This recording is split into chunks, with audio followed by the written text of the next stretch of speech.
Və həmçinin bilmək lazımdır ki, tövhid insanın qəlbini rahatlaşdırır, qəlbinə rahatlıq verir, hüzur verir.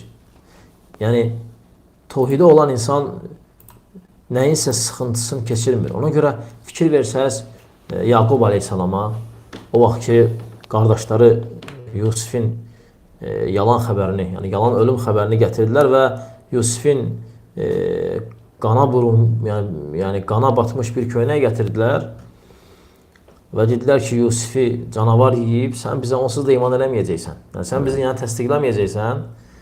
Nə deyir Yaqub aleyhissalam? Deyir ki, tövhidə bax. Deyir ki, gözəl səbir. Fəsrun cəmil. Vallahul musta'anu alə mə tasifun. Allah da sizin vəsf etdiklərinizdən uzaqdır. Tövhid oturmuşdu onda. Yəni, müsibət gələn zaman üsyan eləmədi.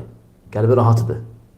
Dedi ki, mənə qalan gözəl səbirdir. Əgər Allah Teala bunu təqdir edibsə, bilirdi onlar, bəl səvvələt ləkum ənfusukum əmrə. Allah o deyir ki, orada, əksinə sizin nəfsiniz sizin üçün bu işi gözəl göstərdi. Evet. Siz Yusufun başına nəsə gətirdiniz oyun.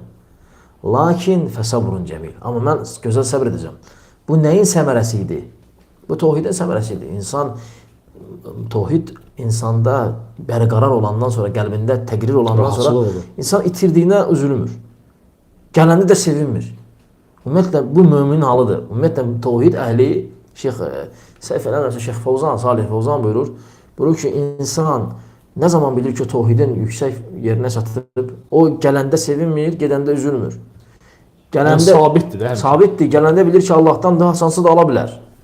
Amma gedəndə üzülmür, çünki özündə deyildi. Gəlmişdi, verilmişdi, istifadə edə biraz. Əlhamdə verməyə də bilərdi və aldı.